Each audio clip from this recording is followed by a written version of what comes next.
Oke, sebelumnya kita udah belajar soal beberapa komponen UI dan gimana best practice-nya cara menulis masing-masing komponen UI-nya.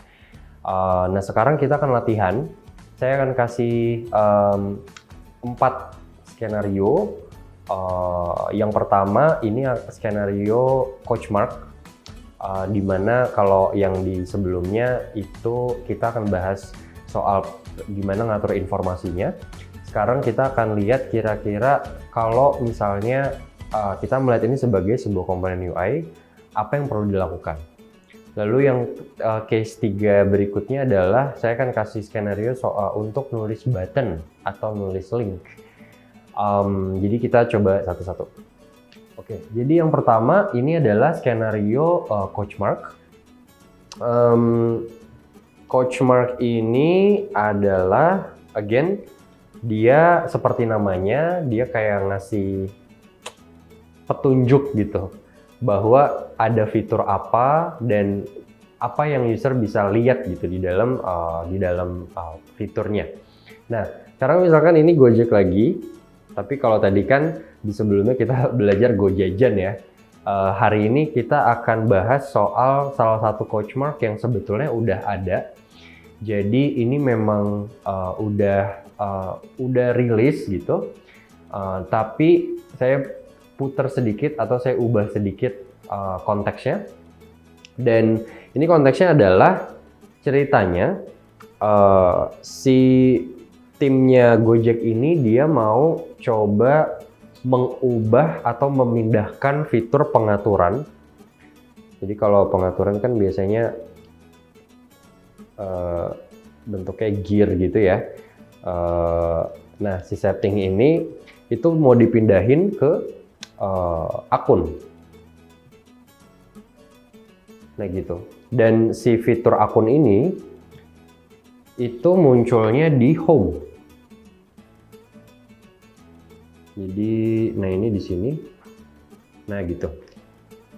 Dan tugasnya si writernya itu adalah mengkomunikasikan kira-kira pemindahan ini tuh terjadi karena apa dan si usernya bisa berekspektasi apa sih dari lihat fitur itu gitu.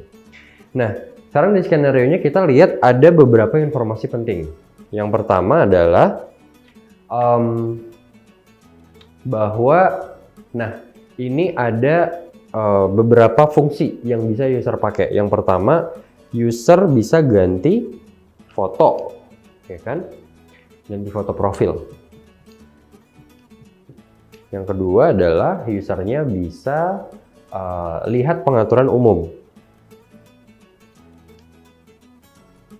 Pengaturan umum itu ya kalau misalkan, karena ini skenario-nya juga it's not very clear gitu pengaturan umum itu apa. Tapi kalau kita boleh berasumsi pengaturan umum tuh ya berarti kayak bahasa gitu kan, informasi aplikasi, terus juga soal mungkin nada dering kali ya.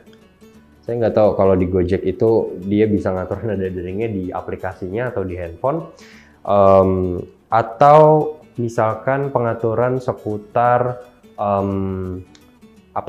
akun di mana ada email gitu. Nah, ini saya kebayangnya pengaturan umum itu seperti ini. Nah, itu yang kedua. Lalu yang ketiga adalah usernya bisa ganti kata sandi. Nah, ini jadi pretty spesifik ya. Ada bisa ganti foto profil yang pertama, sama bisa ganti kata sandi. Nah, sekarang kita lihat dari ketiga ini, itu ada yang bisa kita kelompokkan atau enggak. Oke. Yang pertama, kalau kita lihat nih kan user ganti foto, ini pretty much sama kayak yang ketiga. Dimana yang ketiga juga dia mau ngasih tahu bahwa fungsinya adalah untuk mengganti kata sandi atau ganti password. Nah, ini ada keyword yang sama, berarti ya kita kelompokkan 1 dan 3 gitu, biar enak dibaca. Terus yang 2 gimana? Apakah harus dibuang atau harus dipangkas jadi lebih singkat misalnya, itu bisa kita taruh setelah 1/3. Gitu. Nah, jadi setelah kamu lihat nih prioritas informasinya, kamu udah paham bahwa satu, meskipun di skenario awalnya itu kadang briefnya itu ngasih tahu bahwa 1 harus apa, 2 harus apa, 3 harus apa. Tapi sebagai writer, kamu juga harus bisa menentukan kira-kira mana informasi yang bisa kamu kelompokkan biar orang bacanya enak. Gitu. Jadi kita lihat ini ada kata kunci ganti sama ganti, kan? Jadi yang kamu bisa lakukan adalah ya kamu kelompokkan, kamu tulis 1/3 dulu. Jadi kamu bisa bilang contohnya di fitur ini kamu bisa mengganti foto profil, kata sandi. Nah, ini kan udah dapet nih. 1/3 udah dapet kan? Ganti foto profil sama ganti kata sandi udah masuk. Foto profil, kata sandi. Sekarang yang tinggal yang kedua nih. Yang kedua, gimana caranya biar informasi soal pengaturan umum itu masuk juga ke dalam teksnya tanpa terdengar kayak itu bagian yang terpisah gitu. So, di draft kasarnya, kamu bisa bilang aja, di fitur ini kamu bisa mengganti foto profil, kata sandi, dan pengaturan lainnya, misalnya gitu.